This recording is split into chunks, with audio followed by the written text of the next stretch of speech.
Olá, sejam todos bem-vindos à CIPAT 2021 da ETEC Professor Horácio Augusto da Silveira. Meu nome é Rogério, eu sou instrutor de treinamento especializado em trânsito, atuo no ramo há 21 anos, com ênfase em transporte de passageiros, e eu quero comentar por um breve período algo que diz respeito à segurança no trânsito.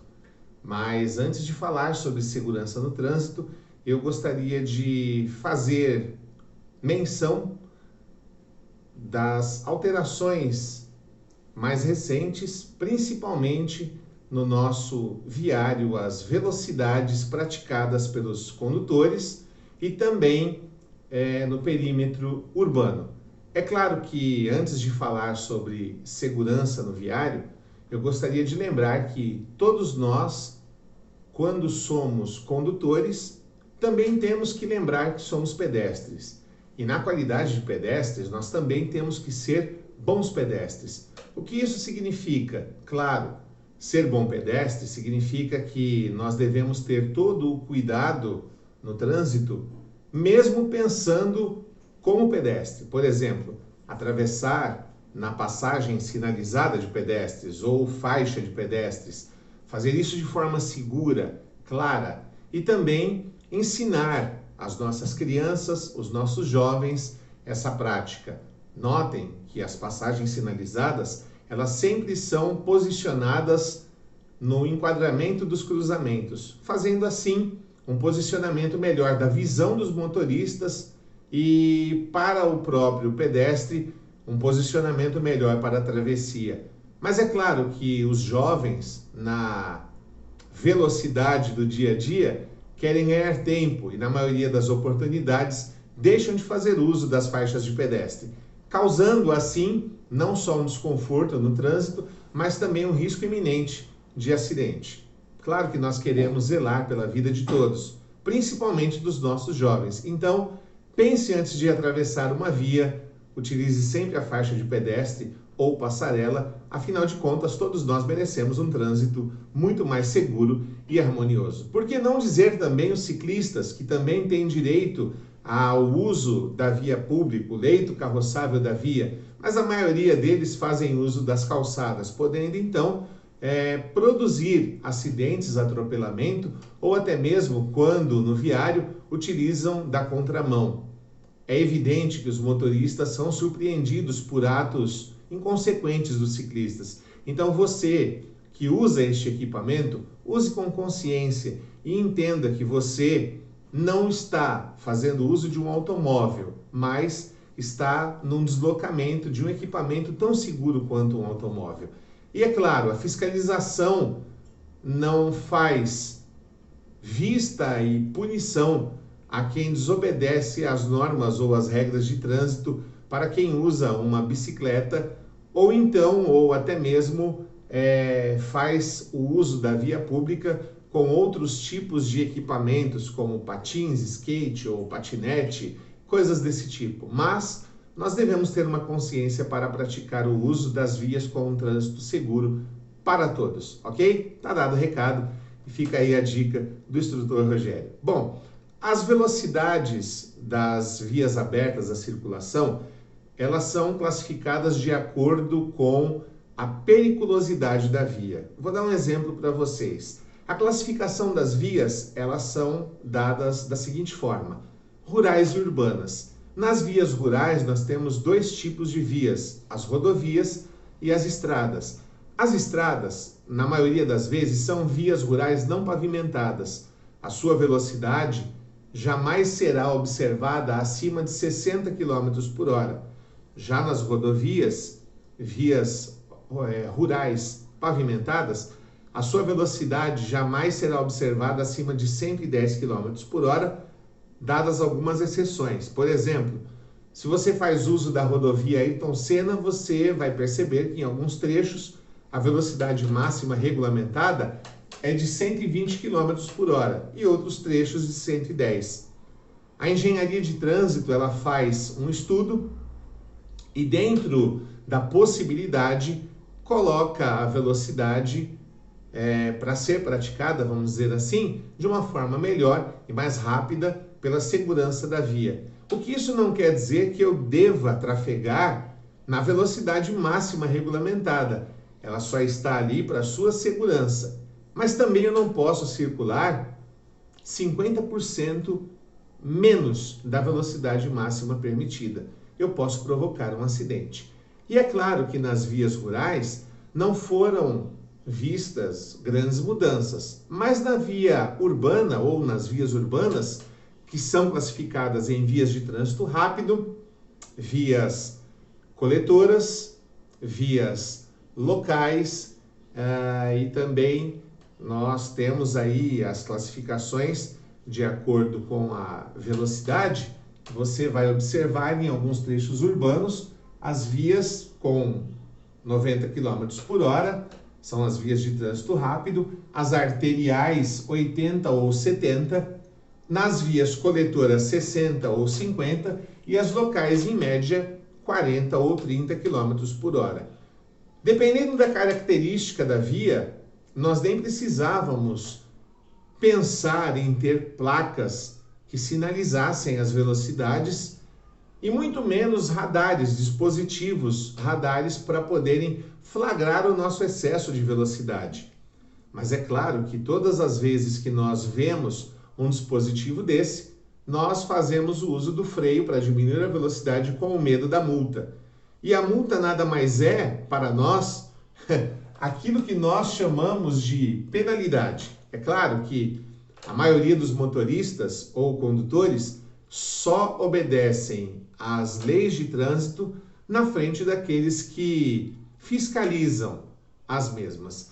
E nós precisamos criar uma cultura de desenvolver um trânsito seguro, independente de radar, de fiscalização, de placas de trânsito, enfim, nós devemos ter uma cultura de desenvolver ou praticar um trânsito seguro. É claro que isso vem desde a pré-escola, quando uma professora tem a bondade ou então a boa vontade de desenhar no quadro como sendo um semáforo e explicando para as crianças as posições das luzes, os sinais, a luz vermelha, a luz amarela, a luz verde, a faixa de pedestres, o bonequinho vermelho, o bonequinho verde e, enfim, a forma que se atravessa a rua. Isso deveria, de acordo com a legislação de trânsito, ser notório ou aplicado desde a pré-escola até o ensino superior. Mas, na verdade, aqui no Brasil não é assim que funciona. Mas um bom motorista ou um motorista que desenvolve a segurança no trânsito, ele vai lembrar que de 20 e poucos anos para cá, é necessário ou obrigatório um curso para que você tenha o direito a adquirir a sua CNH em um CFC-A. Claro que o CFC-A você vai fazer um curso e este curso vai te habilitar a fazer então o próximo passo, que é a prova teórica no Detran, para então ir para as aulas práticas, para depois fazer a prova prática e ter então a sua permissão para dirigir a sua tão sonhada CNH e logo após 12 meses, sem desenvolver multa gravíssima, grave, reincidente em média, você então possuir aquilo que nós chamamos de CNH definitiva, que ela é renovada por um período agora de 10 anos para quem não possui a sua atividade remunerada, não exerce atividade remunerada, ou até chegar aos 50 anos. E claro que desenvolvendo a atividade remunerada, dependendo da sua categoria, a adição da categoria, vamos dizer assim, os seus cursos complementares, né? O curso do MOP, que seria Movimentação e Operação de Produtos Perigosos, o curso de Transporte Coletivo de Passageiros ou de Escolar ou Taxista, enfim, você exercendo a atividade remunerada, categoria C, D ou E, você também tem que realizar o exame psicopedagógico ou psicotécnico e, na oportunidade, também o exame toxicológico. E este agora renovado a cada 2 anos. Claro, fica a dica. Você já baixou o aplicativo da CNH Digital? Se você assim já fez, lá você encontrará a data do vencimento do seu exame toxicológico. Fique tranquilo, você será, vamos dizer, notificado junto ao órgão competente através deste aplicativo da data do vencimento deste exame. E ele é, então, renovado. Não perca tempo e também não deixe este exame vencer para renovar também na última hora. É claro que agora com a pandemia nós temos diversas modalidades de cursos que tiveram o prazo da renovação estendido e também da renovação da CNH de acordo com o mês do vencimento, mas isso tudo você vai encontrar no site do Detran, passo a passo como realizar a renovação da CNH, dos cursos e também do exame toxicológico, caso seja necessário. O maior fantasma para o motorista hoje não é outro a não ser a quantidade de pontos que soma ao seu prontuário de acordo com a infração. Eu tomei a liberdade de colocar aqui no quadro algumas informações que são muito importantes. Por exemplo, as pontuações relacionadas às infrações de trânsito são as seguintes. Infração leve. Acumula 3 pontos no seu prontuário. Mas o valor que hoje é aplicado a esta infração, R$ 88,38. A infração média, 4 pontos, R$ 130,16. A infração grave, 5 pontos, nós temos aqui R$ 195,23. E por último, a gravíssima, 7 pontos, R$ 293,47. E esta infração, senhoras e senhores, ela é considerada a pior de todas, porque o motorista que enquadra dentro desta penalidade, ou seja, a multa, a infração que soma 7 pontos ao seu prontuário, são infrações que atentam contra a vida. Não que as infrações graves não atentem, mas elas são gravíssimas por demais. Por exemplo, ultrapassar um semáforo na luz vermelha. É claro que há alguns anos atrás isso não era notado, mas hoje nós temos que entender que dependendo da gravidade da infração, ela pode ser a gravíssima multiplicada por 2, por 3, por 5, por 10, por 20 e até por 60 vezes, dependendo da agressividade, vamos dizer assim, da infração por você, condutor, cometida. Para maiores informações, acesse o site do Detran e então você poderá obter todas elas com segurança. Mas é claro, falamos segurança de trânsito. A suspensão do direito de dirigir, ela vai ocorrer quando o condutor alcançar ao longo de 12 meses 20 pontos no seu prontuário, ou 30 pontos, ou até 40 pontos. Como isso funciona? Se ao longo de 12 meses você atingiu 20 pontos na sua CNH, porém, você obteve esses 20 pontos nos 12 meses com 2 infrações gravíssimas, 20 pontos, 12 meses, suspensão do direito de dirigir. E o período de suspensão vai de acordo com a infração. Claro, a penalidade sempre será a multa, porém, nós temos a suspensão do direito de dirigir entrando como medida administrativa. É claro que existe multa ou infração ou penalidade que gera imediatamente a suspensão do direito de dirigir. Mas nós, como somos bons condutores, não estamos muito preocupados com isso, não é verdade? Porque o bom condutor, ele sempre põe o seu veículo em movimento despreocupado com infrações de trânsito. Por quê? Ele tem na sua mente que a segurança é para todos.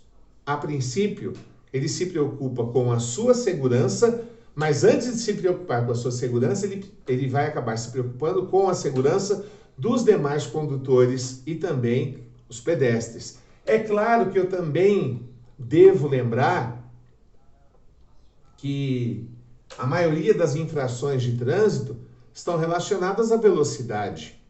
Por isso eu fiz questão de iniciar essa palestra falando sobre as velocidades das vias. Nós não podemos esquecer que essas placas, como eu já disse, torno a repetir, tamanha importância, foram colocadas ali através de um estudo, e a engenharia de trânsito fez isso com total segurança. E é claro que essas velocidades, elas foram estudadas com a pista ou o viário seco. Quando nós temos chuva, essa velocidade, nós devemos reduzir ela em até 30%. Para que nós temos que fazer isso? Para evitar alguns fenômenos que ocorrem no momento em que estamos dirigindo o nosso veículo. Por exemplo, a aquaplanagem ou a hidroplanagem, que é a falta de contato do pneu com o solo devido àquela lâmina d'água que forma e tira o contato do nosso pneu com o asfalto. Mas por que isso acontece? Devido à nossa velocidade excessiva ou os pneus em péssimo estado de conservação. Vale lembrar que a manutenção do nosso veículo é responsável do condutor. A responsabilidade é do condutor. Então mantenha sempre os pneus do seu veículo em condições de rodagem bem calibrados e a sua viagem será prazerosa e com segurança. Outro detalhe importante, nós estamos falando de pontuação, estamos falando de valores, estamos falando de período de suspensão, falamos também aqui de velocidade, mas uma das coisas que mais me chama a atenção é o estado que o condutor se apresenta para dirigir. Como está você hoje? Como foi a sua noite? Foi bem dormida? Mal dormida? Você vai lançar mão a um veículo e vai sair dirigindo? Você comemorou, estava no aniversário, numa festa, ingeriu álcool? Pense bem, vale a pena tomar a direção de um veículo e sair dirigindo com o seu estado físico ou psicológico abalado ou por uma substância química? Não sei, você vai tentar descobrir se vale a pena ou não. Até mesmo porque nós não somos super-homens, nem super-mulheres. Para falar a verdade, não somos super-heróis. E é um homem ou uma mulher, um ser humano, conduzindo ou operando uma máquina. Aí eu pergunto, quem domina quem? É claro, o homem domina a máquina, mas quais são as suas condições para dominar essa máquina? Bem, é fácil entender que a nossa vontade de dominar a máquina, mesmo sem ter condições para isso, ela é muito grande, até mesmo pela nossa moral ou brio. Mas se você não tiver condições, não dirija. Peça para que alguém faça isso para você com segurança ou deixe o seu carro na garagem. Use o transporte público ou transporte alternativo. Não faça você, o seu veículo, uma arma em potencial para produzir grandes acidentes ou ceifar vidas inocentes. Afinal de contas, todos nós merecemos um trânsito mais seguro. Não é outro intuito a não ser este, a CIPAT 2021 da ETEC, professor Horácio Augusto da Silveira. Já que nós estamos falando em segurança, falar de segurança no trânsito é, sem dúvida nenhuma, um orgulho para nós que somos desse setor. O segmento de transporte de pessoas cresce muito rápido e todos têm direito a um transporte público seguro e eficiente e eficaz. E esta velocidade do transporte público, cada dia que passa, ela diminui e aumenta a quantidade de pessoas transportadas. A velocidade de um transporte público, de um ônibus, não passa de 35 km por hora, a velocidade média, e o viário, 50 km por hora. Cada dia mais corredores são implantados. E tudo isso para quê? Para que nós começamos a ter uma cultura de utilizar no transporte público, para deixar o nosso veículo em casa, diminuindo assim não só a poluição, mas também o consumo de combustíveis fósseis ou qualquer outro tipo de combustível que seja, deixar as vias cada vez mais seguras, por que não dizer assim, Um ônibus transporta em média 48, 50, até mesmo 60 pessoas em horário de pico, veículos que transportam até 70, 80 pessoas numa prática de um transporte mais seguro, tirando a pandemia, para levar pessoas de ponto A ponto B e assim diminuir a quantidade de veículos no perímetro urbano. Se todos nós tivéssemos essa consciência para usar o transporte público, tenho certeza que a poluição do ar e também a sonora seriam diminuídas de maneira, vamos dizer assim, imensa. Nós estamos sempre desenvolvendo trabalhos para que, dentro do processo de condução, os motoristas tenham essa consciência. Desenvolvemos trabalho monitorado na condução econômica, também trabalhos monitorados visando a direção defensiva e uma condução mais confortável, no intuito de trazer mais clientes para o nosso ramo, o nosso negócio, desenvolvido pensando na segurança dos passageiros e também, por que não dizer, dos nossos alunos que utilizam o transporte público, fazendo com que os seus pais não tenham tanto problema ao deslocar da sua casa para levar os seus filhos para a escola, assim também diminuindo o trânsito na nossa cidade, que parece que não, mas dia após dia ele é pior. Eu dou o exemplo, há 10, 15 anos atrás, a marginal do Rio Tietê, nós tínhamos aí um trânsito muito bom, principalmente no final de semana. Hoje, infelizmente, até de madrugada, dependendo da oportunidade, você vai encontrar um trânsito carregado. Carregado? Vamos descarregar o trânsito, não é verdade? Então, eu quero aqui agradecer a oportunidade. Quero também deixar o meu contato, meu telefone. Você encontra via WhatsApp 93447-3326. Nós fazemos palestras em empresas de transporte de cargas, em empresas de transporte de pessoas e também em outras unidades, se caso convite, do Centro Paula Souza. Eu deixo aqui o meu abraço e que todos possamos desenvolver uma consciência de um trânsito mais seguro, tanto para condutores quanto para pedestres. Meu muito obrigado e sucesso a todos.